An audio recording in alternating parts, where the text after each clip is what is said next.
Hello, subordinates. How are we today? Oh man, I know you're not talking to me, so You're who are my you talking boss. to?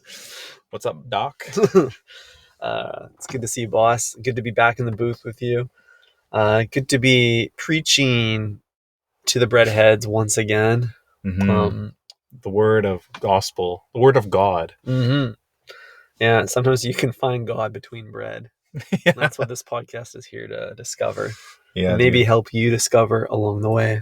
If you're an atheist, you probably discover a dog between bread, but we are going for God between bread because that's the holy way to eat. For sure, dude. We got atheists, and then we got Aiton-ness, and that's what we're doing here. Oh shit. Um, man, speaking of boss, big boss man is resigning. Ty, it's Yeah. This is finally huge. Trudeauver. It's Trudeauver. That's the first time I've heard that, but Good. I'm sure it'll be all over. Yeah. Eric, Governor Trudeau is no more. We need a new governor. Yeah. We need a new manager for the country. Yeah. Yeah. When was he demoted to governor? I kind of missed that whole wave. I don't What did know. he do something specific? No, well, it was nothing. It's just this is Uncle Don's nickname for his pet name for the man up north. Ah, yes. Is that an upgrade or a downgrade from Surfer Boy? I like Surfer Boy. It's disarming and kind of paints a picture of one's general disposition. Yeah. Governor could be anything. The governor.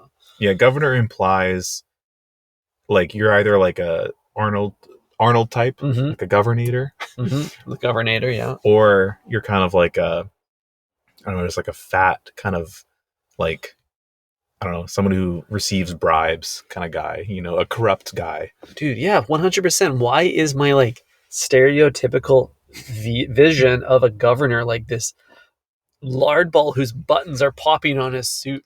Yeah.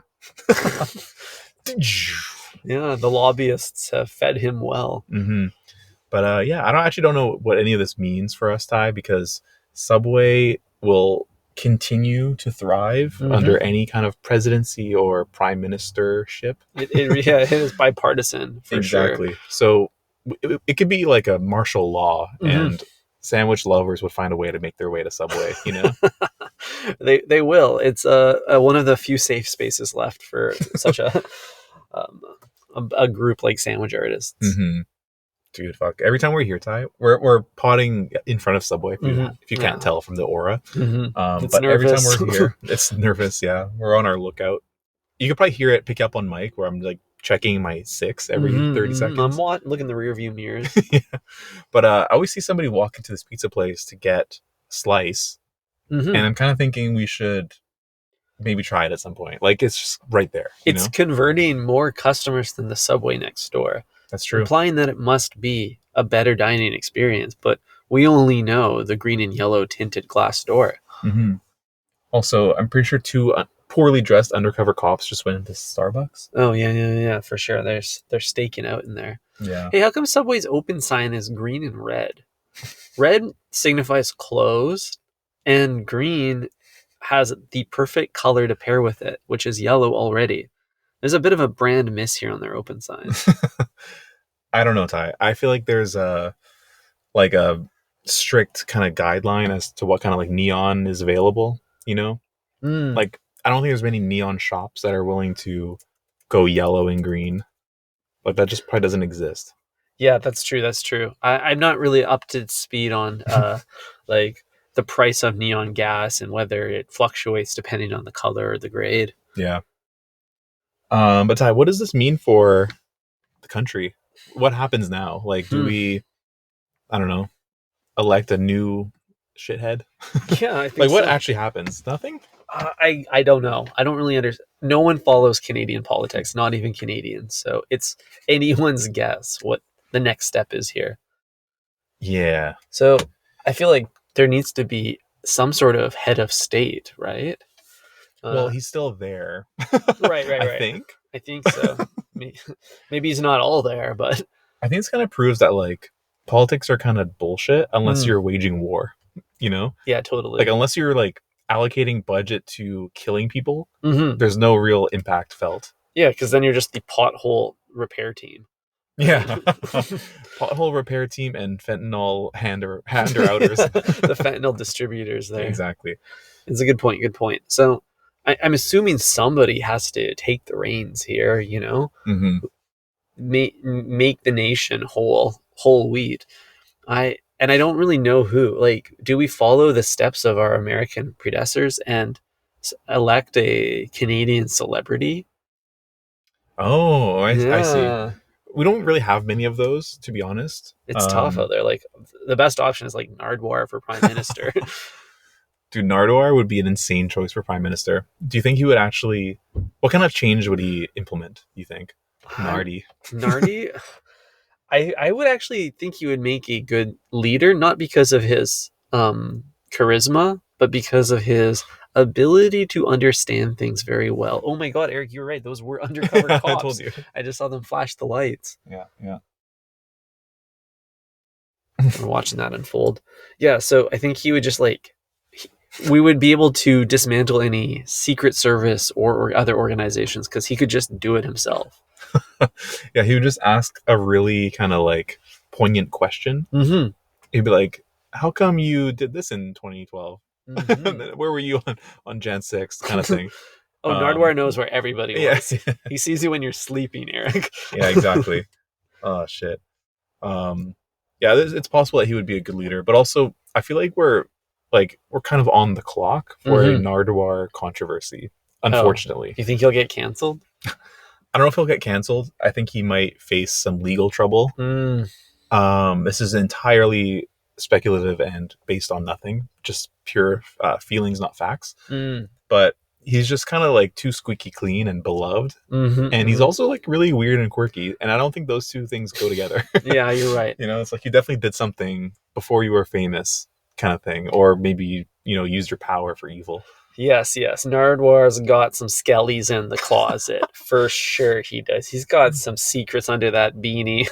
He's got some skellies in the closet and some Kellys in his bed, perhaps. Perhaps. Can we get can we look into if he's hired any Kellys? Dude, anybody who's this good at due diligence must be good due diligence must be good at covering his own tracks. I think those two are two sides of the same kind of identity. Yeah. But there's three possibilities here, Eric. He either gets canceled because he did something silly in his past, he gets canceled because his due diligence goes too far, or he gets canceled for actively participating in some sort of cancelable behavior. Like, I would guess he is a peeping Tom. That's the only way you learn things. He's doing research, but it gets perceived the wrong way. Yeah, true. He just wants to know, what music Tyler, the creator, listened to in his childhood. But in order to do that, you got to stalk his parents and break into his childhood bedroom. Yeah, you got to find the VHS drawer in the basement and then find the home movies. Exactly. Wow. So I hope it's not true, but yeah, I think we might see something about him in the next 5 years. Yeah, for sure. Which is just enough time to get through one presidential cycle.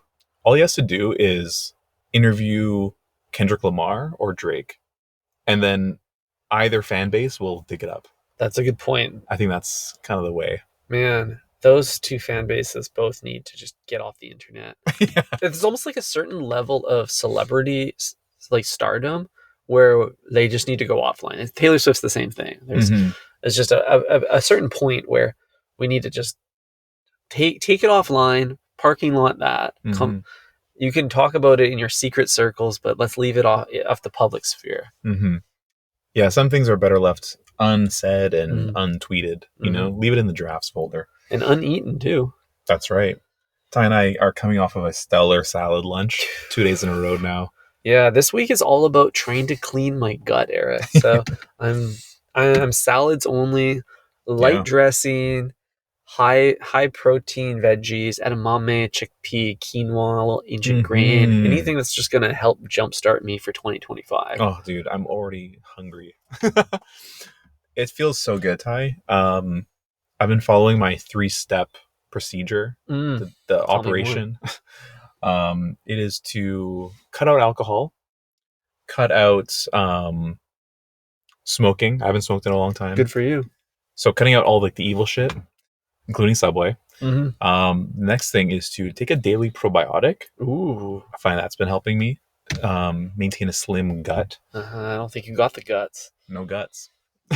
No guts. And then what was the last thing? Oh, I did a 40-hour fast, which I think I mentioned on the pod already. We did cover that, yeah. But that was quite the ordeal. I drank a couple juices. I don't know if that really counts, but yeah, it felt nice to just stay off of food for a while. And that's all of that on top of a daily salad. Well, except for the fast. Except for the fast, yeah. It's now day 2 of salad only. I think I'll probably skip lunch tomorrow, and then we're going to Hawaii together. Oh, that's right. Nah, you're just dropping our itinerary to the breadheads. Both Eric and I are doing a Think Fresh retreat. That's right. With the good Hawaiian people. That's right. I don't know about you, Ty, but I'll be diving into the poke bowls, the musubi wraps, some seafood, most likely, some scrimps, various kinds. It sounds fishy. That's all you, man. I'm going to be eating bananas and pineapples. Papayas, peaches. Perhaps, yeah. Wow. It's going to be a fruity week for T-Bone. Yeah, dude. Would you dive into some raw fish? Oh, if it presents itself, I may dabble. We'll see. Yeah. Something fresh. I think you should. Whatever the catch of the day is, no doubt. Yeah. Because you'll be at a more remote location. Mm-hmm. So can't drop it. We don't want to get stalked by any Nardwar type listeners. Yeah. We will be on one of the islands separately. I learned that Hawaii is like hundreds of miles long, or like 1,000 miles long or something. It's like a huge territory, actually. Really? Yeah. Are they counting coastline? Because there's a lot of coastline. It's like the total width of all the islands kind of in a row. Oh, I see. You know what I mean? Yeah, it's a significant chunk of the Pacific. And some... Yeah, I'm going to do a Google. Yeah, 1,500 miles across. Wow, that is big. Yeah. How many footlongs do you think that is? Oh, dude, let's see. Yeah, I'll do some fast pod math. 1,500 miles to footlong is... that's a lot of digits. 8 million? 80 million. 8 million. 8 million? Yeah, 8 million. 8 million footlongs. Wow. How many? What's the population? So you think there's okay, right now, do you think more footlongs or people on Hawaii? I think there's more footlongs on Hawaii than people. Yeah. Way more footlongs. Way more footlongs. 1.4 million people. Wow. I don't know if that's considering tourists like you and I. Dude, look at this flag. What the fuck is going on there? Yeah, wow. Hawaii's got a very stripy flag. Is that the British flag? Like picture-in-picture happening here? Yeah, the British flag picture in PIP, but then also the Russian flag is clone stamped across. Yeah, interesting. Something's going on there. Hawaii, you need to answer these questions. What's going on with your flag? Yeah. That's really funny. Well, anyways, we'll be doing that. So, what else? Eric, I just got to go back to the salads for a minute. Yeah, let's talk salad. I do have a hot take here. Well, maybe it's not hot. Salads are usually served cold. Room temp. So I don't think salads need leafy greens anymore. We can go ahead and remove the greens from the salad. Wait, hold on. So what is left after you remove the greens, Ty? Well, salads have come a long way. The modern salad, the salad I ate today had like 40 different vegetables in it. There was zucchini, chickpeas, carrots, cukes, tomatoes. Yeah. There's all these seeds and nuts. There's berries. There's beets. There's grains. Yeah. So the leafy greens, they're not doing anything with a salad. They make up a minority stake now in the bowl. And Eric, the only reason they are there is to continue to propel this narrative that a salad is made up of greens. It's because if you take the greens out, it begs the question, is it still a salad? And I think it is. But we're not ready to have that conversation as a society yet. I think I disagree with you, Ty, because I'm going to break this down kind of like sweet green style, okay? We're going to talk about our base first. Okay. And I think what makes it a salad is the base being a leafy green, right? Because if it's not that, then the base would be like rice or something, and that makes it a bowl. Well, right? So yes, or quinoa, God forbid. Yeah, God forbid some orzo. Yes, but the base doesn't have to be a base. That implies that there's like a substantial single ingredient making up the foundation of Filler. a filler. Yeah, like the bread. Would you say the bread of the footlong is the base? Yeah, the base. Yeah, and you're right. The leafy greens typically are, but if you just okay, what about this? You put a handful of leafy greens in, you add all the other ingredients, then you take the leafy greens out. Do you still have a salad? I would say you have. Okay, well, it depends. Because if you are making a Caesar, then no, you just have a bunch of croutons. Fair enough. Right? There are some like pure lettuce salads out there, pure blood salads. Like, I think the MVP of a salad is the leafy green and like an oil. Like the house salad. Yeah, some mixed greens and some olive oil. Like that is a salad. But you take either of those out and it's no longer. Yeah, but that's so like, okay, what about a caprese? Would you call that a salad? Oh, now we're talking. I just don't think that in modern times, the leafy green does not define the salad. Yes, no, you're right. I think the salad is raw vegetables consumed with a fork. Okay, that's actually an interesting one. What about pasta salad, Ty? Not a salad. Unless you take the pasta out. Because it's not raw vegetables consumed with a fork. Pasta's the base. I'm trying to think of other salad examples. Yeah. There are a tuna salad, a fruit salad, not really salad. salads. It's kind of like a cold something served like on the side. You know what I mean? Yeah. Or it could be a main though. Dude, salads are in their entree era, and that's what's so cool. And I like to think casual fine dining is what did this. I wouldn't call it cool, personally. You don't think salads should be entrees? No, I think they should. I just wouldn't call them cool. It's just another option. All of West Hollywood disagree with you. How do we even get to this? What are we even arguing? I don't even remember, but is a salad. The point being is, I don't think salads need leafy greens. Leafy greens are performative to help push a narrative to help people identify that is a salad. But beyond the identification and onboarding into that first bite, that's all they're there for. They're not there for flavor. They're not there for texture. They're just there to help get you in, like, fork in mouth. I think you're wrong though. Like, you're right that it doesn't make it a salad by simply adding these greens or taking them out, but it is a texture play that is like an option at the very least. You know what I mean? It adds something. It's not purely performative. Like, no one's who are you performing to with your lettuce leaves? We're performing to our own sense of salad. To lose the leaf is to lose a sense of salad. That's the thing.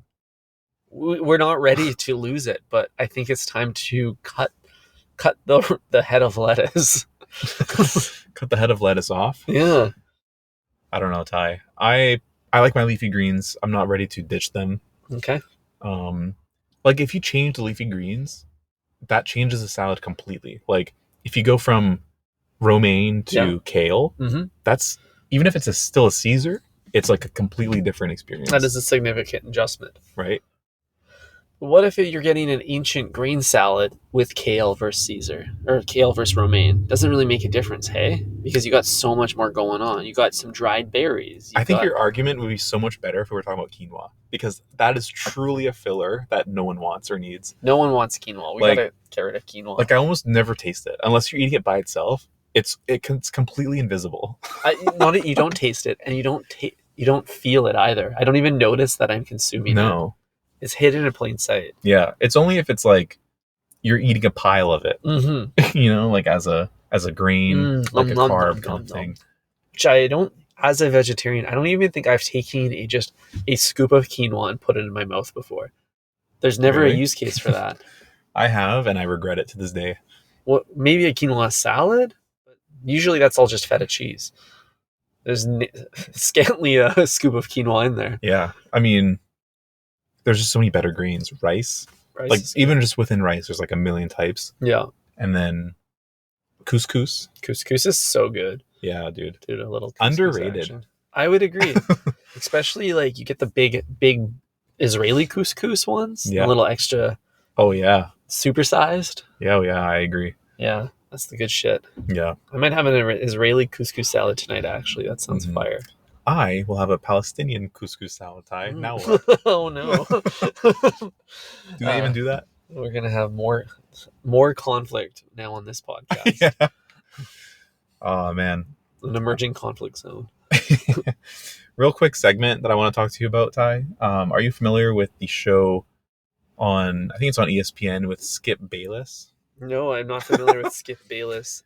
It was do you know Shannon Sharp? No, I don't know Shannon Sharp. Dang, man. You're gonna have to Dude, update me and the Breddies. You don't know any. The redheads know. You're the only one who's out of the loop. Whatever, that's not true. This is these are two well-known sports commentators who used to have their own show. It's blank. I'm blanking on the name. Oh, see, no one knows anything. Okay, hold on. What type of sports do they commentate on, Eric? Usually basketball or football. Okay. Oh, Undisputed. It was Skip and Shannon Undisputed talk show. It sounds disputable to me, but I'll keep going. Skip is basically a known LeBron hater, which is kind of funny. Cool. But basically, Ty, Skip, he's kind of like a dirty old man. And it's come to light that he has been using his power to solicit sex in the workplace. No, another one. I mean, honestly, good riddance, if you ask me. I don't like him. I always had a bad feeling about him because he was disrespecting my king every second he had. Of course, and many queens along the way. Queens, it turns out, yeah. But it's alleged that he offered a coworker $1.5 million to sleep with her. Wow, what a simp. Holy shit. And he's obviously a millionaire. How ugly is this guy? He's obviously a millionaire because he, I think he had like a $30 million contract or something. Right. He's 73 years old, though. Wow. 1.5 milli for a shag? Yeah, for a shag, dude. Wow. Dude must have been really thirsty. That's crazy. And he's married, too. So this is all alleged, but I have a feeling it's close to true. I don't know if the dollar amount is true. But I don't know. What do you think of old men doing that at their job? I mean, I feel like there's like only one narrative here that is appropriate, which is that they shouldn't. But also, I believe in capitalism at the same time, and like kind of the virtues of capitalism. So it's hard to know if this is just like a byproduct of our capitalist world, and therefore maybe no one should be interfering. There's a service, there's supply, and there's demand. So, okay, apparently he was offering this to a hairstylist at Fox Sports. Let me, as long as I can delete this fucking paywall, hang on. Gotta get it on the paywall so that we can learn more information about the victim, I guess, or the employee. Yeah, I'm not really sure what the appropriate title is. Let's see. Yeah, sued by former hairstylist, making unwanted sexual advances toward her, and offered her $1.5 million for sex. Dude, that's crazy. Okay, Eric, $1.5 million that's virgin on life-changing money. I would fuck Skip Bayless. I was just going to ask you, would you climb in the sheets with this fucking 73-year-old dude? Like, I kind of think I would too. Like, I'd give him more than 7 minutes in heaven for 1.5 mil. This probably happens on the regular, and we're just too stupid to know. Yeah. But I feel like you could accept the Venmo request and then give him probably the worst time of his life. Like, kind of just, I don't know, like keep your clothes on type of thing. Right. You don't have to get freaky just because the check is big. Yeah. Maybe like, trick him in some way. Don't even let him do anything. And then you kind of walk away with 1.5. Like, what is he going to do? Like, ask for it back? Yeah, totally. He can't do that. Like, his initial offer was illegal. Yeah, right? He's the one that's more in the wrong. Unless you're both complicit, because it's kind of like prostitution. That's the only right. Maybe other side of this. I didn't think about that. I need to open these windows because we're fogging out here. Unless we want to just wrap up. Yeah, let's wrap this. We'll hop in the booth for the next episode later. Great. Okay, breadheads. Thank you for letting us talk about Skip, as far as well as many other subjects. Yeah, and if you skipped that segment, I don't blame you. Nice one. Okay, breadheads. Thanks for listening. Talk to you on Friday. Ciao. Ciao.